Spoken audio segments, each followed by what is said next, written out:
Want to support the channel? Go check out my Patreon. There's perks like access to videos early and plenty more rewards. Every contribution is appreciated as it keeps me making great content for you guys. For more information, go to patreon.com/Maqwell. The sea of blue, it calls to you. I'm Leicester City through and through. Leicester City now until I die. Revenge Part 2. Manchester United. Break for Manchester United here in the 16th minute. It's Anthony Martial. He brings a nice ball to Richarlison, and Richarlison gets closed down by Jonathan Tah, but he's then tackled. It falls to James Maddison, but then that's intercepted. Richarlison now has the ball. Jonathan Tah once again with a fantastic tackle, and now the break can start up for Leicester City on their own. It's Jamie Vardy, nowhere to run into, but if he knows one thing, it's to expose the absolute out of Luke Shaw, and now Cengiz Ünder all by himself. He's gonna find the back of the net. 1-0 to Leicester City. A fantastic start for us. Manchester United need points, so they're really trying to get at us, and it's Bruno Fernandes. He passes it to Fred that gets tackled by Ndidi though, and now it falls to James Maddison. Maddison with some space to run into. He passes it to Dennis Praet, and now Praet brings a great ball to Cengiz Ünder, and now Ünder knows what to do, and that's to expose the absolute out of Luke Shaw again. It's 2-0 to Leicester City. Fast forward to the 76th minute where Leicester City just dominated this match. There really was just nothing for Manchester United to get a hold of, and it's Harvey Barnes here. He runs into the box and he sees Wilfred Ndidi all by himself, who just wallops that one into the net. 3-0 to Leicester City. This match is done. It's over with. Good night. Final league match in April, and it's Chelsea. Lively start for Chelsea through N'Golo Kante. Brings a beautiful ball to Christian Pulisic all by himself on this left flank, who goes into the box, waits for a run, but Jonathan Tah intercepts that one. Jonathan Tah has been fantastic in this episode. It's only been 2 matches, but it's Ricardo Pereira. A great ball to Cengiz Ünder. And Ünder, he sees some players running into the box, so what's he gonna do? He's gonna cross it in for Harvey Barnes, who just blasts that one into the top left corner. 1-0 to Leicester City, just like that. But right back come Chelsea. It's Timo Werner running right at this Leicester defense. Nowhere to really go, but he sees some space just open up all of a sudden. Then he passes it to Ziyech, and Ziyech finds the back of the net. 1-1. It's game on. But right before the end of the half, a counter attack for Leicester City, and it's Cengiz Ünder with so much space to run into. He runs like his life depends on it. He goes into the box, leaves it off for Tielemans, drops it off to Vardy, and Jamie Vardy has another goal to his league tally. 2-1 to Leicester City right before the end of the half. And Leicester City once again on the attack through Adria Pedrosa. He passes it to James Maddison, now to Vardy, and Vardy waiting for some runs. He passes it to Harvey Barnes, now to James Maddison. Maddison, good ball to Ndidi. Great little pick out to Tielemans, and Tielemans with some space, and he's just going to take it himself. Top left corner. 3-1 to Leicester City, and that's one way to end the month of April. And now the semi-finals of the Europa League against Leverkusen. One thing to mention is Jonathan Tah is right back at where he used to play, but here's Lars Bender intercepted by Jonathan Tah. When I tell you this man was vital in this match, he was crazy good. Another block by him, and now it falls right back to the Leverkusen players. It's to Lars Bender. Lars Bender, he's dispossessed by Ndidi, but it falls right back to another Leverkusen player. It's now Wendell. Wendell waits, passes it to Lars Bender once again to Diaby. Diaby all the way to Kramaric, and now Kramaric brings it out to Lars Bender. It's blocked by Soyuncu. It goes right back to the Leverkusen player, and they're just continuing to pile on these attacks. It's Bellarabi, and finally Jonathan Tah with another tackle. And after that highlight, I am completely out of breath, and it is hard to speak, but I will continue on. It's Wendell. He leads another attack for Leverkusen. It's now Moussa Diaby. Diaby trying to get past Soyuncu with his skillful moves, but he finally finds some space, then leaves it off to Kramaric, but it's blocked by who else than Jonathan Tah. And it's just 23 minutes played, and Leverkusen continue to just bombard us with so many attacks. Can Leverkusen continue to put on the pressure and finally get something out of this? But Jonathan Tah with another interception. We go into the second half where Leverkusen with once again another chance. It's Kramaric this time. He passes it to Bender. Bender then cuts inside, leaves it off for Sigurdsson, who passes it to Bellarabi, who is unfortunately offside. Well, fortunately for us, he's offside. Leicester now finally on their own attack. They finally get past Leverkusen's half, and now now it's Yuri Tielemans. Yuri Tielemans with a great ball to Ricardo Pereira. And now Pereira with a great through ball to Cengiz Ünder. He's closed down pretty quickly, so he has a go, and he misses it completely. But the momentum is starting to shift Leicester City's way. It's another attack, another chance for Leicester City to possibly find themselves an away goal. Jamie Vardy breaks away from the defense, but he completely misses the net. But this was a game of two halves, and this half was all Leicester City. Ricardo Pereira, great ball to Cengiz Ünder. Nice little pick out to Wilfred Ndidi with some space, and it's a good save by Hradecky. But here come Leverkusen once again to cancel out the momentum we've been creating. It's Arangis, finds the feet of Bellarabi. It's parried away by Schmeichel. Not the greatest of saves, but we still clear it out. And now it falls to Demirbay, and Demirbay could create something, but Pedrosa, right at the last second, dispossesses him, and that's the end of that chance. And jeez, man, what a match. That's probably one of the best matches we've played in Season 1. A fantastic bit of play from both sides, and it's 0-0 at the end of it. So, we'll be meeting at the King Power Stadium next match to see who could possibly be advancing to the final of the Europa League. Table review after April, and it looks surprisingly good. I wasn't expecting it to look this good because we faced Manchester City first place, third place Spurs, 4th place Chelsea, and 6th place Manchester United. But hey, you gotta beat the best to be the best. But with 3 matches to go, we still have an opportunity to even challenge for the title, and we managed to beat Manchester City, so there is still very much a chance. Our first of 2 remaining home matches, and it's Palace, so this should be a simple win. And early on, we did play our backup squad, but it is Palace, so do we really need to worry? Not too much. It's Isak. He turns his defender, finds the bottom right corner. 1-0 to Leicester City, just like that. Guys? Baba Booey.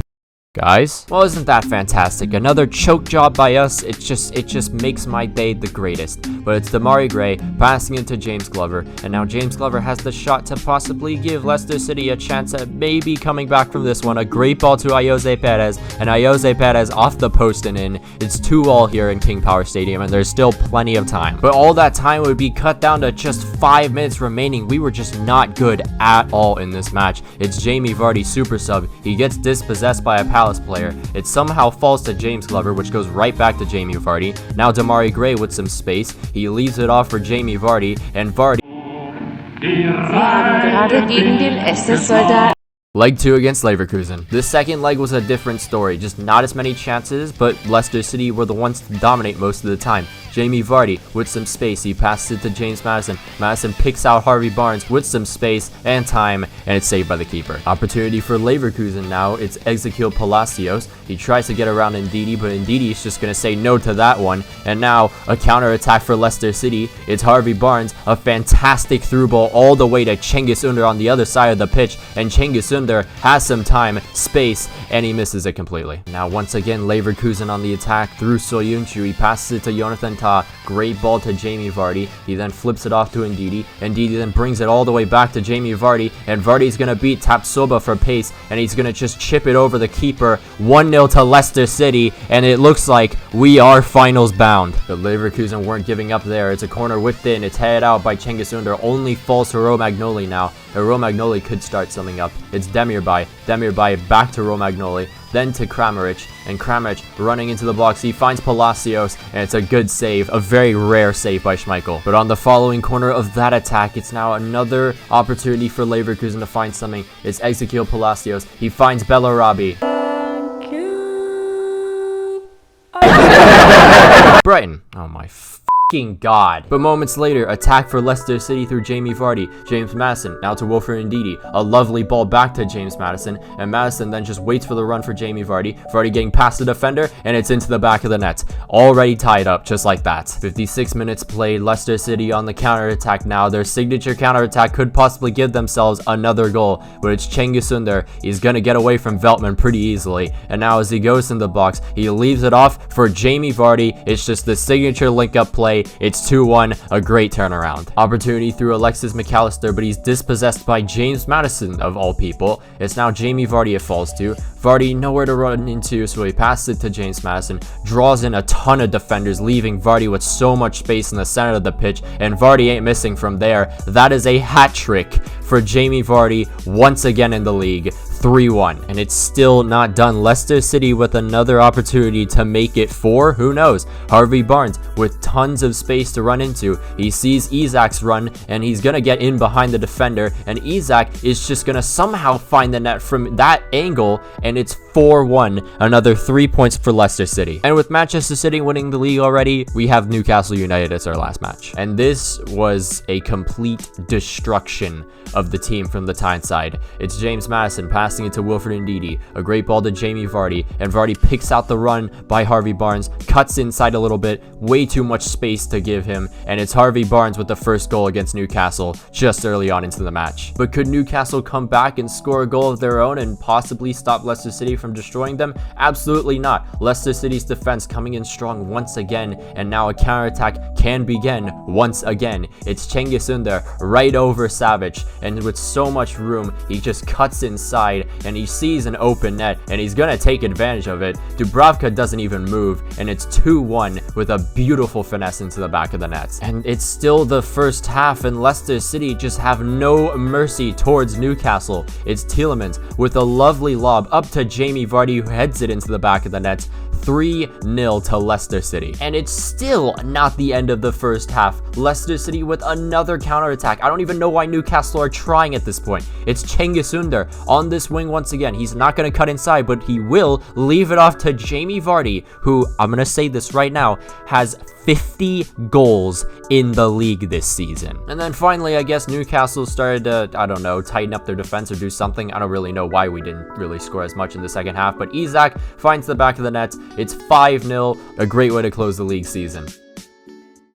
And this is the end of the first season. Just time flies pretty quickly because after just a week or two, it's already the end of the first season. Here's the table though. Manchester City, of course, winning the league. Right behind them though, just 3 points behind them, both us and Spurs in second and third respectively. We had a pretty good season though. 98 goals scored, 50 of them being Jamie Vardy. We had a goal differential of 57, which was the best in the league. Very solid season to work upon for next season. On the other side of the table, Brighton, Fulham, and Crystal Palace will be relegated to the championship, and we'll be seeing the new teams of Nottingham Forest, our rivals, so that should be fun, Blackburn Rovers, and it's either Watford, Swansea, Preston, or Derby County to fill out that third position. The FA Cup actually ended up going into Burnley's hands as they win 1-0 against West Ham. Liverpool won the Manchester City trophy against Manchester City 2-1. In the Europa League, Liverpool beat Leverkusen. I have no idea how Liverpool fell all the way to the Europa League, but we won't question it. And of course, the most unrealistic of results, Manchester City winning against Juventus in the Champions League final. And here's a look at your top scorers in the Premier League. Of course, Jamie Vardy's going to be the one at the top. He scored 50 goals in 38 matches. Below him, literally with half of the goals he had, was Sadio Mane with 25. And then finally in third place is, surprisingly enough, Marcos Alonso with 19. If you look on the assists, we dominated this list. Literally after just one season, the assist record is broken, I'm pretty sure, as James Maddison has 24 assists in 34 matches. Then after him is Harvey Barnes with 14. Vardy had 12 of his own, so did Yuri Tielemans. De Bruyne was just right behind us, and then Wilfred Ndidi just to cap off such a fantastic season for Leicester City in terms of passing, with 11 assists. And clean sheets wise, somehow Kasper Schmeichel is in the top 5, even though he did absolutely nothing for us. We're probably going to look into a new keeper. They probably won't do anything for us because keepers are useless, but at least we can maybe get the upper hand. It's now time for that little boring old squad report. We do this at the end of the season because, I mean, I don't know how many of you people actually give a f***, but we're doing this because people want me to do this, and I guess I gotta give the people what they want, right? Now, I'll try and be excited. It's kind of hard to do that because we're literally just going over players' seasons. Like, what do you expect me to do? Like, shout? All right, let me finally actually get into this now. Jamie Vardy first on the list, 53 goals, 48 appearances, 13 assists as well. It's a fantastic season for him. I mean, I couldn't ask for anything better from him. Whether he continues this form into next season, we'll see, and if that isn't the case, there's always Alexander Isak. Cengiz Ünder also had a fantastic season. He was the second in the top scorers with 13 goals and 9 assists. He got very close to scoring 10 goals in the Premier League, and he'll probably do it next season for sure. Ayoze Perez, I will be honest with you, although he has 13 goals, 6 of them came from the Europa League, and who we faced in the Europa League were a bunch of bums. Yuri Tielemans, fantastic player, fantastic season, double digits in both stats for the Premier League, 11 goals, 12 assists, wonderful player. Harvey Barnes, another fantastic season. He grew 4 ratings, by the way, one of the highest growers in the season so far. 11 goals, 14 assists. It's going to be fun to see what he does next season. Alexander Isak, honestly, he has some room to improve because he wasn't that great, but then again, he always came off the bench, and I really didn't get to see him play with the main squad. We always put him in the backup squad, but still, 9 goals, 5 assists, still pretty good. Dennis Pratt, 5 goals and 5 assists in the Europa League. Great season for him. James Maddison had the season of his life, apparently, because 7 goals, not so great there, but then 27 assists. This man could dish out anything this season. Damari Gray, good backup. Maybe we look into a replacement, but for right now, I'm satisfied with what we have. Kelechi Iheanacho will be leaving for Burnley for 16 million. So, yeah, I mean, he had an alright season. 6 goals, 7 assists. Wilfred Ndidi. If it wasn't for Vardy's 50 goals, this player would have been player of the season, in my opinion.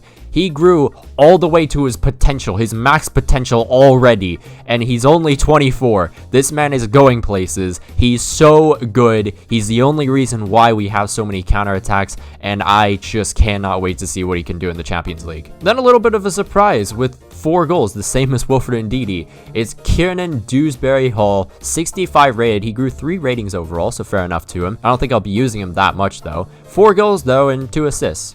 Fair season. We have the second coming of Jesus, James Glover. He grew 4 ratings. He's now 76 rated. This man is going to be 80 by the end of season 2. I can guarantee you that. He is one to be looking out for in the future. Could he take over the role of Tielemans or Ndidi or even James Maddison?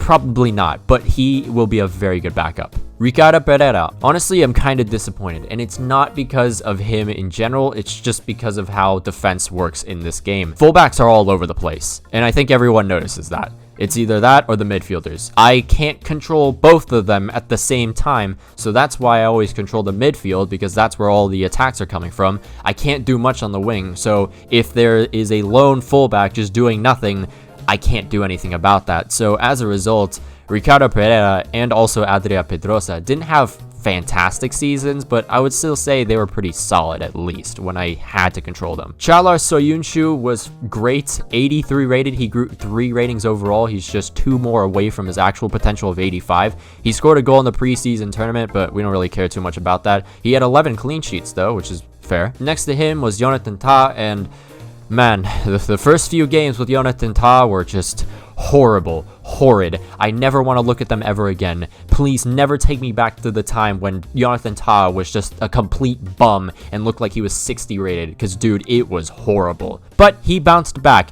and he really, really did well in the second half of the season. His peak performance was against Leverkusen away from home, but then sadly enough, we didn't advance against them at home, so yeah, it happens. But Champions League football, we'll see what happens with Jonathan Tah. Nampalys Mendy, 75 rated, didn't really grow at all. He was okay. I think really James Glover or someone else we could buy will cover his space, because really he's too short. That's the issue. He can't win a single header, just like Wilfred Ndidi, which makes counterattacks with the backup squad much, much more difficult. Josh Knight had 2 assists in 7 appearances. Timothy Castagna, once again, another fullback that, you know, I wish did better, but it's just EA being EA. But still, I mean, 1 assist, and he had plenty of vital tackles that left us with plenty of counterattacks, and I gotta give him credit for that one at least. James Justin, the alliteration himself, grew 3 ratings. He was okay. It was probably the worst of the fullbacks, but can you really judge fullbacks in this game right now? I don't think so. Adria Pedrosa, we already mentioned him. He did get 1 assist, so fair enough to him.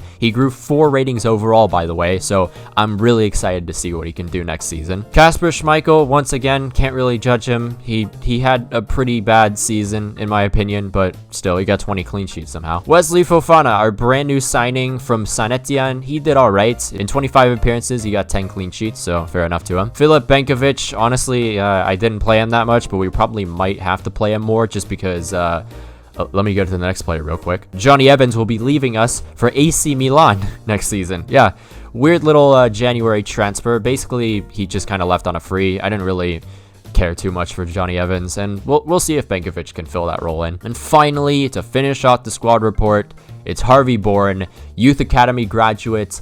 Didn't exactly have the greatest of seasons, just like James Glover in the second half, but still, you know, he played some matches. He managed to at least get 1 clean sheet in 6 appearances, but hey, we'll see what he can do next season. But to be honest, will we? We're probably just going to buy a new keeper, and he's still going to be the backup or something. And okay, so I'm not going to do the thing where I did with the Venezia career mode, where I literally just go over the entire squad and all their stats and all that. You can look for yourselves. I'm just going to keep rambling on and stuff and just call it a day. But yeah, as you can see, the squad really grew. Everyone is almost up to an 80 rating. It's only Pedrosa, and I'm for sure that he will definitely reach 80 by like September, maybe even just the beginning of next season. But if I were to rank the top 3 performing players this season, it would definitely have to be first Jamie Vardy, second Wilfried Ndidi, and most definitely third James Maddison with his 24 assists in the league. But the future looks bright because everyone in that midfield is still 24 years old, so they're already 83, 84, and 88.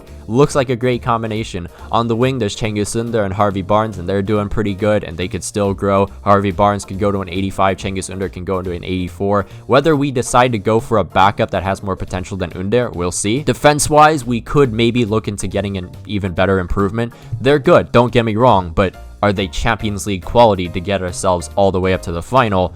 We don't know about that one for sure. And also the bench. The bench doesn't look too bad. We have Alexander Isak at an 81 rated. An 81 rated backup striker is always some good days for you. Ayoze Perez, like I said before, I kind of want to sell. James Glover, once again, he's going to grow. He's only 17 years old. Dennis Pratt, once again, another great backup.